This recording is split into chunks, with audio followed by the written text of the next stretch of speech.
ఒక్కసారి ఇలా చేసి పెట్టుకుంటే నెల వరకు నిలువ ఉండే ఈ బిస్కెట్లు చాలా రుచిగా, చాలా టేస్టీగా ఉంటాయండి. ఈ బిస్కెట్స్ వచ్చేసి ప్రతి ఒక్కరికి నచ్చుతాయండి. అంత టేస్టీగా, అంత క్రిస్పీగా అయితే ఉంటాయి. ఇంకెందుకు ఫ్రెండ్స్ ఆలస్యం, ఎలా చేయాలో ఏంటో అనేది వీడియోలోకైతే వెళ్ళిపోయి చూద్దామా మరి? ఇంకా ముందుగా ఒక మిక్సింగ్ బౌల్ అయితే తీసుకొని అందులోకి 1 కప్పు గోధుమ పిండి అయితే వేసుకోవాలి. ఇంకా అలాగే ఇప్పుడు ఇందులోకి ఒక పావు కప్పు బొంబాయి రవ్వను అయితే వేసుకోవాలి. 1 కప్పుకి పావు కప్పు అయితే వేసుకోవాలి. ఇంకా ఇందులోకి ఒక 3 స్పూన్ల దాకా కొబ్బరి పొడి అయితే వేసుకోవాలి. నేను ఇంట్లో పట్టిందే వేసుకుంటున్నాను, మీరు కావాలంటే రెడీమేడ్ కూడా వేసుకోవచ్చు. ఇంకా ఇందులోకి ఒక 3 స్పూన్ దాకా నువ్వులు కూడా వేసుకోవాలి. ఇంకా ఇందులోకి 1 స్పూన్ నెయ్యి అయితే వేసుకుంటున్నాను. ఇప్పుడు నెయ్యి వేసుకున్న తర్వాత మొత్తం ఇలా బాగా కలుపుకోవాలి.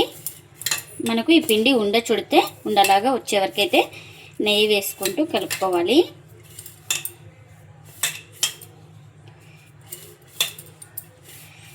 చూడండి, నెయ్యి వేసుకున్న తర్వాత మొత్తం ఇలా బాగా కలుపుకోవాలి. ఇప్పుడు ఇలా కలుపుకున్న తర్వాత ఇలా పిండి చుడితే మనకు ఉండలాగా రావాలి.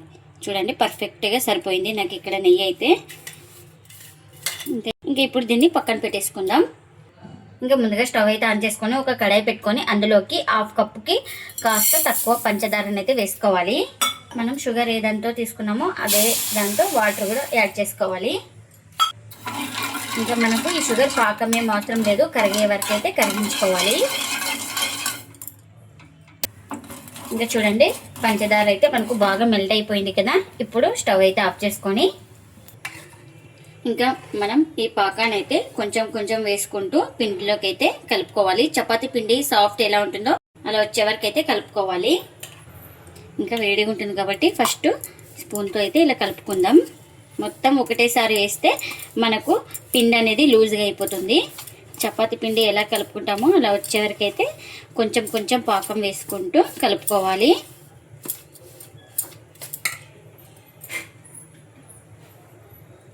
ఇంకా ఇలా కొంచెం కొంచెం వేసుకుంటూ కలుపుకోవాలి.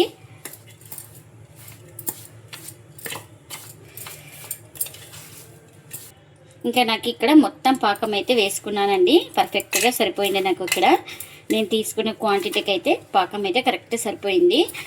ఇంక ఇప్పుడు కాస్త చల్లారిన తర్వాత అయితే ఇలా చేతితో అయితే సాఫ్ట్గా అనేసుకోవాలి.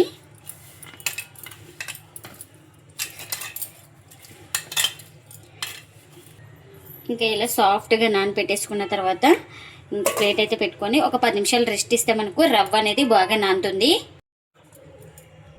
ఇంకొక 10 నిమిషాల తర్వాత అయితే చూపిస్తున్నాను చూడండి మీకు.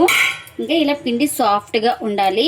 ఇంకా రవ్వ వేసుకున్నాం కాబట్టి మనకు పర్ఫెక్ట్గా అయితే నానాక ఇలా ఉంది పిండి అయితే. ఇంకా ఇప్పుడు దీన్ని ఒకసారి ఇలా మొత్తం బాగా కలిపేసుకుందాం. ఇంకా ఇలా బండ మీద పెట్టుకొని ఇలా ఈక్వల్గా చేసుకోవాలి. ఇక్కడ చూపిస్తున్నాను కదా వీడియోలో, ఈ విధంగా అయితే ఇలా నేసుకోవాలి ఒక రోల్ మాదిరిగా.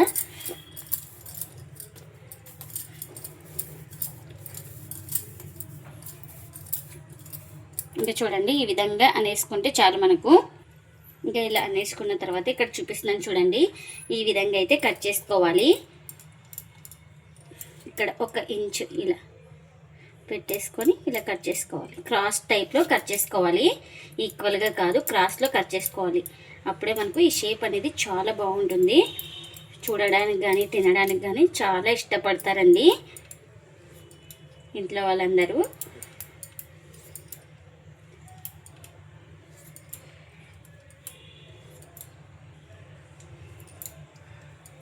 చూడండి, మొత్తం అంతా ఈక్వల్గా కట్ చేసుకోవాలి.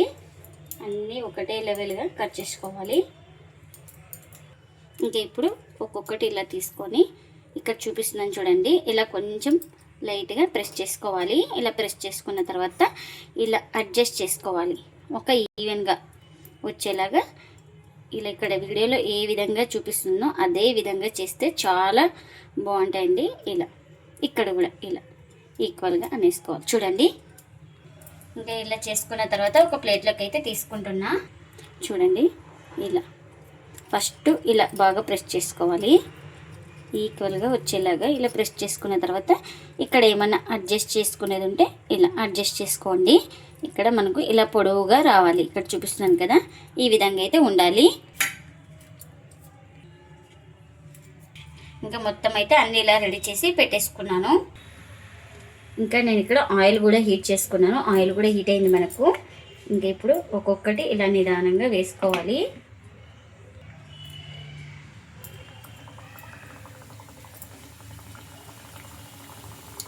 చూడండి, ఇంకా కడాయికి ఎన్ని పడితే అన్ని వేసుకోవాలి ఇలా నిదానంగా.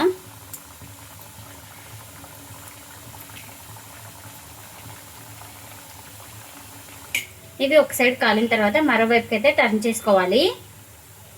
ఇంకా ఇప్పుడు ఇలా ఒక సైడ్ కాలిన తర్వాత ఇలా నిదానంగా ఇంకొక వైపుకి అయితే ఇలా టర్న్ చేసుకోవాలి. ఇంకా వీటిని అటు ఇటు తిప్పుకుంటూ బాగా క్రిస్పీగా అయ్యే వరకు అయితే ఫ్రై చేసుకోవాలి. అప్పుడే మనకు టేస్ట్ అయితే చాలా బాగుంటుంది. మంటను అడ్జస్ట్ చేసుకుంటూ కాల్చుకోవాలి. హై ఫ్లేమ్లో మాత్రం కాల్చకూడదు. లో టు మీడియం ఫ్లేమ్లో ఫ్రై చేసుకోవాలి వీటిని.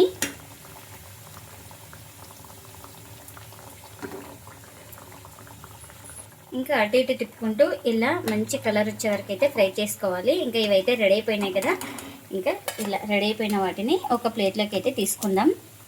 ఎక్స్ట్రా ఆయిల్ అయితే ఇలా ఉంచుకొని ఇలా ప్లేట్లోకి అయితే తీసుకోవాలి వీటిని. ఇంకా మిగిలిన వాటిని కూడా ఇలానే ఆయిల్లోకి అయితే వేసుకోవాలి.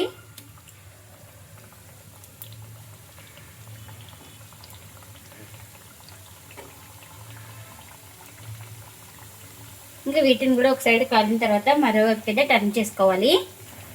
ఇంకా చూడండి, ఇలా ఒక సైడ్ కాలిన తర్వాత మరోవైపు అయితే ఇలా నిదానంగా టర్న్ చేసుకోవాలి.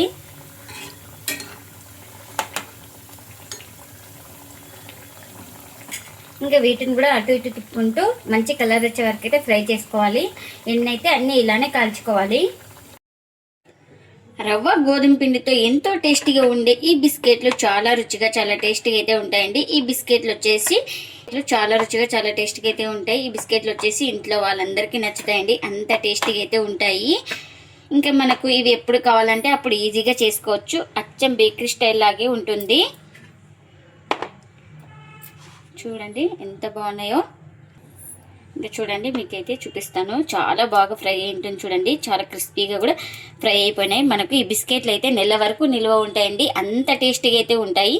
మీరు కూడా తప్పకుండా ఒకసారి ఇలా ట్రై చేసి మీకు ఎలా వచ్చిందో కామెంట్ అయితే చేయండి ఫ్రెండ్స్. ఇదండి ఇవాల్టి వీడియో. ఈ వీడియో కనుక నచ్చితే ప్లీజ్ లైక్ చేయండి, షేర్ చేయండి, కామెంట్ చేయండి. అలాగే లైక్ చేసి సపోర్ట్ చేయండి friends. Thanks for watching. Bye bye.